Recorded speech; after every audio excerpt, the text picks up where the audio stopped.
শুনছেন গল্প.com। আমি রাসেল আছি সাথে। আজকে শুনব প্রেমেন্দ্র মিত্রের অসাধারণ একটি গল্প, জ্বর। আশা করছি সবার ভালো লাগবে। প্রেমেন্দ্র মিত্রের কবিতার ভক্ত তো আমরা সবাই, কিন্তু তার গল্প বা সায়েন্স ফিকশনও কিন্তু অসাধারণ। আমরা সেই রকমই একটা গল্প শুনবো আজকে। তার আগে একটু প্রেমেন্দ্র মিত্রের একটা উক্তি শোনাতে চাই আপনাদের। আত্মপ্রচারের অহমিকা থেকে নয়, অত্যন্ত অপরাধীর মতো সংকোচ ভরে আমি স্বীকার করছি যে আমি অত্যন্ত কুঁড়ে। কেঁজো লোকেরা আমার নামে মুখ বিকৃত করে, বন্ধুবান্ধবেরা হতাশার নিঃশ্বাস ফেলে, অনুরাগী যে দু চারজন আছে তারা বিষণ্ণভাবে মাথা নাড়ে, সম্পাদকেরা আমার কাছে সময় মতো লেখা পায় না, বন্ধু বান্ধবেরা পায় না চিঠির জবাব।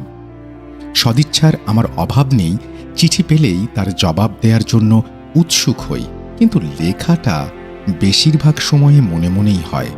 কলমের মুখে কাগজ পর্যন্ত পৌঁছয় না।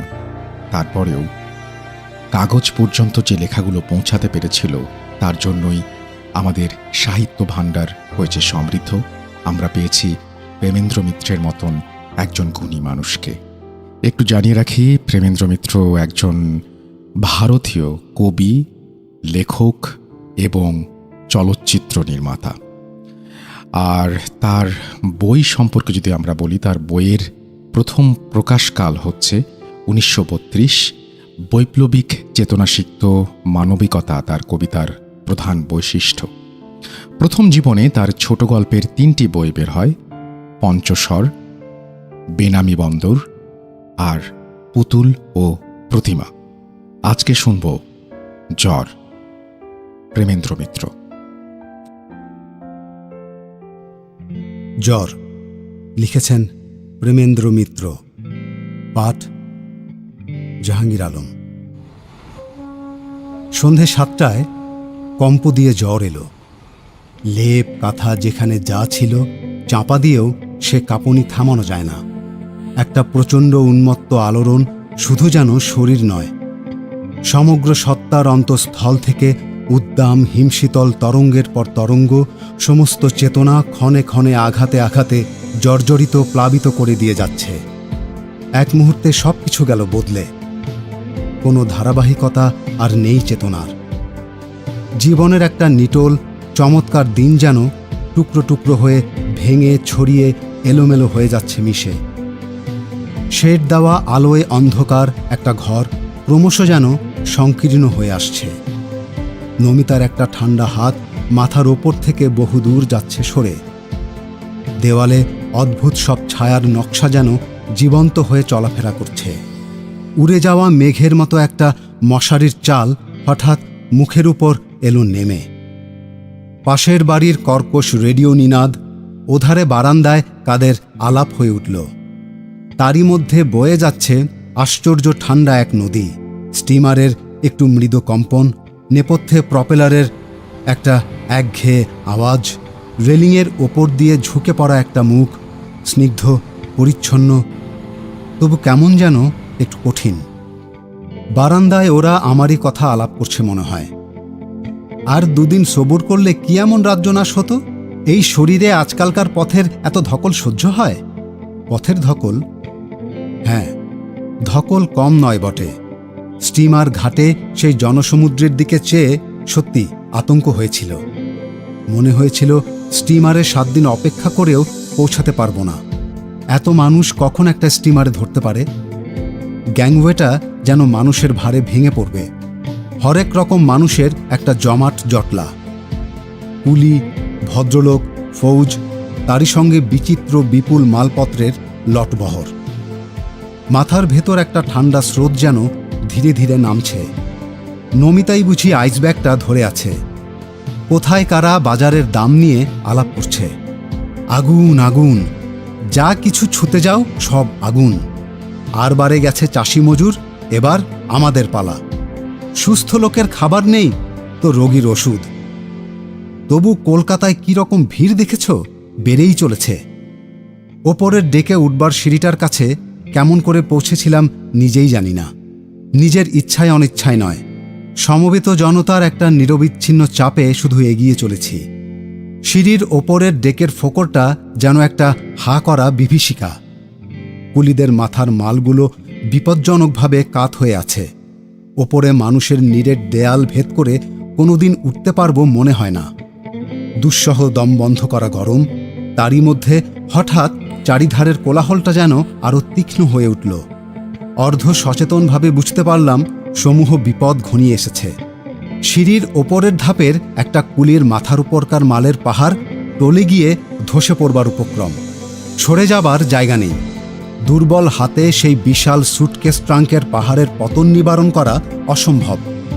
অভিভূতের মতো নিশ্চেষ্টভাবে শুধু সেটি ঘাড়ের ওপর পড়বার প্রতীক্ষায় আছি। আচ্ছন্নভাবে পেছনে অনেকের কলরবের মধ্যে নারী কণ্ঠের একটা চিৎকার শুনলাম। আপনা হতে একবার চকিতে মুখটা পিছন দিকে ঘুরে গেল। একটি অদ্ভুত কম্পিত মুহূর্ত, আতঙ্ক, বিস্ময়, কেমন একটু অস্বস্তি। পর মুহূর্তে কোলাহলের তীক্ষ্ণতা আবার স্বাভাবিক খাদে নেমে এলো। মালের পাহাড় কেমন করে যেন আপনা থেকেই দৈব বলে সামলে গেছে। মা নীড়ের দেয়ালে একটা ফাঁক দেখা দিয়েছে। সুটকেসটা কোনো রকমে টেনে নিয়ে উপরে গিয়ে উঠলাম। ওপরেও সেই জনসমুদ্র, তিল ধারণের জায়গা নেই। সুটকেসটা কোনো রকমে পেতে বসবার একটা ফাঁক খোঁজবার জন্য হতাশভাবে চারিধারে তাকাচ্ছি। পেছন থেকে আবার শুনলাম, ওখানে দাঁড়িয়ে কেন? সেকেন্ড ক্লাস কেবিন এদিকে। যিনিয়ে সম্ভাষণ করলেন তার মুখের দিকে ফিরে তাকালাম। মুখ থেকে তাক, পোশাক থেকে তার সঙ্গের মালপত্র, মালপত্র থেকে দাসীর কোলে ঘুমন্ত শিশু, ঘুমন্ত শিশু থেকে উর্দি পরা চাপরাশির চেহারা পর্যন্ত সব কিছুর ওপর চোখ বুলিয়ে নিয়ে হঠাৎ হেসে বললাম, চলো। হিমশীতল তরঙ্গের সে প্রচণ্ড আলোড়ন থেমে গিয়ে একটা গাঢ় আচ্ছন্নতা নেমে এসেছে নিশ্ছিদ্র মেঘপুঞ্জে ঢাকা আকাশের মতো। নমিতা কোথায় ছেলেদের গোলমাল করবার জন্যে শাসন করছে শুনতে পাচ্ছি। সংকীর্ণ এই দুইখানি মাত্র ঘর, ছেলেরা কোথায় বা যাবে? ছেলেদের গোলমালের চেয়ে পাশের বাড়ির রেডিওটা যদি কেউ থামিয়ে দিতে পারত। আর বারান্দায় ওই অবিশ্রান্ত আলাপ। রাস্তায় ঘাটে সত্যিই তো পয়সা ছড়ানো, কিন্তু কুড়িয়ে নেবারও তফাৎ চাই। নেহাত হতভাগা না হলে আজকের দিনে কেউ আর বেকার নেই। মানুষ হলে কেউ স্কুল মাস্টারি করে আজকের দিনে, তার চেয়ে রিক্সা টানলেও অনেক বেশি লাভ। কাকে উদ্দেশ্য করে যে আলাপ চলছিল তা বোঝা কঠিন নয়। কোথা থেকে বিরামহীন একটা জল পড়ার আওয়াজ আসছে। পাশের বাড়ির ট্যাঙ্ক ছাপিয়ে জল পড়ছে বোধহয়। শুধু এই জলের নিরবচ্ছিন্ন স্নিগ্ধ শব্দটি যদি শুনতে পেতাম। স্টিমারে কেবিন একটিও খালি নেই। রিজার্ভ করার প্রমাণস্বরূপ কাগজখানা মূল্যহীন। সে কাগজ দেখিয়ে ঝগড়া করবার মতো কাউকে পাওয়া যায় না। সময় বুঝে কেবিন ক্লার্ক গা ঢাকা দিয়েছে। স্টিমারের সমুদ্রে কোথায় তাকে খুঁজে বার করা যাবে? কেবিনগুলোর সামনে রেলিংয়ের ধারে একটু জায়গা করে মালপত্রগুলো জমা করে রাখা হয়েছে। সৌভাগ্যক্রমে একটি বেঞ্চি পাওয়া গেছে বসবার মতো। কিন্তু এই কী চেহারা হয়েছে তোমার, বলো তো? খুব খারাপ হয়েছে নাকি? চেনাই যায় না। হেসে বললাম, চেনা নিশ্চয়ই যায়, নইলে চিনলে কি করে? তুমি তো চিনেও এড়িয়ে যাবার মতলবে ছিলে। বেঞ্চিরই একধারে শায়িত ঘুমন্ত শিশুটির ওপর থেকে চাপরাশি পর্যন্ত সব কিছুর ওপর আরেকবার চোখ বুলিয়ে বললাম, সেটা কি খুব অন্যায়? বেশ কিছুক্ষণের নিস্তব্ধতার পর উত্তর এলো, হ্যাঁ, সত্যি অন্যায়। একটু বিস্মিত হয়েই তার মুখের দিকে তাকালাম। দুজনের পরিচয়ের ইতিহাসে যেখানে ছেদ পড়েছিল, তার পরের কোনো কথাই কেউ এ পর্যন্ত তুলিনি। শুধু এইটুকু জেনেছি যে শর্মিষ্ঠার স্বামী বেশ বড় দরের একজন সরকারি কর্মচারী, সম্প্রতি বদলি হয়ে সেখানে গিয়েছেন। শর্মিষ্ঠা পিত্রালয় থেকে শিশুকন্যাকে নিয়ে সেখানেই রওনা হয়েছে। এতক্ষণ যে ধরনের অবান্তর আলাপ চলেছে তার মাঝখানে শুধু এই মন্তব্যটুকু নয়, তা বলবার ভঙ্গিটি পর্যন্ত আমার বিস্মিত দৃষ্টিটুকু লক্ষ্য করেই বোধহয় শর্মিষ্ঠা খানিকটা মাথা নিচু করে রইল, একটু যেন অপ্রস্তুতভাবে। তারপর মৃদুস্বরে বললে, আমার কথা তুমি বুঝতে পারলে না? সরলভাবে বললাম, না। আরও বেশি খানিকক্ষণ চুপ করে থেকে শর্মিষ্ঠা ধীরে ধীরে বললে, জীবনটা ঠিক নিপুণ লেখকের সাজানো গল্প তো নয়, একটিমাত্র জুৎসই সমাপ্তি, যার লক্ষ্য সুখ বা দুঃখের একটি বিশেষ রস সৃষ্টি করেই যার ধারা যায় ফুরিয়ে। একটু হেসে বললাম, নিপুণ লেখকের মতোই বড্ড বড় কথা বলার চেষ্টা করছো নাকি? সত্যি, বড় কথা ভাগ্য যখন ভাবিয়েছে তখন বললে দোষ কি? মনে পড়ল শর্মিষ্ঠা চিরদিনই একটু বেশি বড় কথা ভাবত, নিজের মাপের চেয়েও বড়। ভাগ্য তাকে বড় কথা যদি ভাবিয়ে থাকে, তার মাপের চেয়ে বড় জায়গায় টেনেও তুলেছে। এবার নিজের অনিচ্ছাতেই একটু খোঁচা না দিয়ে পারলাম না। বললাম, প্রচুর অবসর আর স্বাচ্ছন্দ্য না থাকলে এসব বিলাস সাজে? শর্মিষ্ঠা কিন্তু অবিচলিতভাবেই নিজের কথার জের টেনে বললে, যা হারাই তা মনে করে রাখার অনির্বাণ বেদনা হল বইয়ের গল্পের পরেও জীবনে তার পরেও কিছু থাকে। কি থাকে? যা পেয়েছিলাম তাই মনে রাখার প্রশান্তি। শর্মিষ্ঠার দিকে আরেকবার সবিস্ময়ে তাকালাম। তার পোশাক থেকে প্রসাধনের পরিচ্ছন্ন বিশেষত্বে তার সহজ আত্মস্থ ভঙ্গিতে বোধহয় প্রশান্তিরই পরিচয়। বারান্দার আলাপের সুর এখন চড়া। নমিতার সংকুচিত স্বর এই অচ্ছন্নতার ভেতর ভালো করে কানে পৌঁছাচ্ছে না, কিন্তু তার মর্মটা অস্পষ্ট নয়। বরফ? আর বরফ পাওয়া যাবে কোথায়? 2.5 টাকা সের বরফ 10-20 সের কিনতে কত টাকা লাগে হিসাব আছে? আর টাকা থাকলেই কি বরফ পাওয়া যায়? কণ্ঠস্বরটা আমার শ্বশুর মশায়ের। অকর্মণ্য অক্ষম এক জামাইয়ের হাতে কন্যাদান করার ভুলের জন্য নিজেকে তিনি এখনও ক্ষমা করতে পারেননি। তার অনুশোচনা নানাভাবে নানা ভঙ্গিতে তাই প্রকাশ পায়। নমিতার মৃদু কণ্ঠের মিনতির ভাষাটা পাশের বাড়ির রেডিও নিনাদে হারিয়ে গেল। শ্বশুরমশায়ের কণ্ঠ আবার রেডিও ছাপিয়ে উঠল। কাজ তো হলো অষ্টরম্ভা, লাভের মধ্যে খাস জংলি ম্যালেরিয়াটি বাগিয়ে নিয়ে এলেন। এমন কাজের খোঁজে এত তাড়াতাড়ি যাবার দরকার কি ছিল? বরাতে তো সেই স্কুল মাস্টারই। পাশের বাড়ির রেডিওটা সত্যিই বুঝি পাল্লা দিতে না পেরে হঠাৎ থেমে গেছে। শুধু ছাপিয়ে ওঠা ট্যাঙ্ক থেকে ঝির ঝির করে জল পড়ার একটা আওয়াজ। সে জলের ঠান্ডা শব্দ যেন কানের ভেতর দিয়ে শরীরের সমস্ত শিরায় শিরায় পেতে চাই। নমিতা কাছে এসে দাঁড়িয়েছে, টের পাচ্ছি।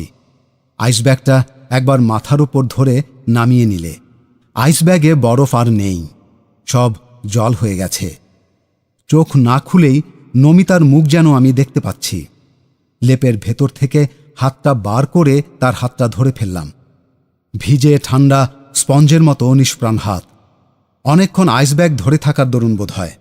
আস্তে আস্তে বললাম, আমার কোটটার ভেতরের পকেটটা খুঁজে দেখো তো নমিতা, টাকা আছে। টাকা আছে? নমিতার কণ্ঠস্বরে গভীর বিস্ময়। জ্বরের ঘোরে প্রলাপ না সত্যি বলছি সে বুঝতে পারছে না। অনেক কষ্টে শেষ পর্যন্ত কেবিন ক্লার্কের সন্ধান পাওয়া গেল। একটা কেবিনের ব্যবস্থা হতে পারে, তবে কিঞ্চিত উপরি লাগবে। আমাকে ইতস্তত করবার অবসর পর্যন্ত না দিয়ে শর্মিষ্ঠা মানিব্যাগটা বার করে আমার হাতে তুলে দিলে। স্বাভাবিক সংকোচে বললাম, তুমি গুনে দাও না। না না, তোমার কাছেই থাক না এখন। যাও যাও, হাঙ্গামা চুকিয়ে দিয়ে এসো। হাঙ্গামা চুকিয়ে দিয়ে এসে দেখলাম শর্মিষ্ঠা কেবিনটি দখল করে ইতিমধ্যেই চাপরাশির সাহায্যে মালপত্র তুলে সব গোছগাছ করে নিয়েছে। গোছগাছ একটু বেশি রকম।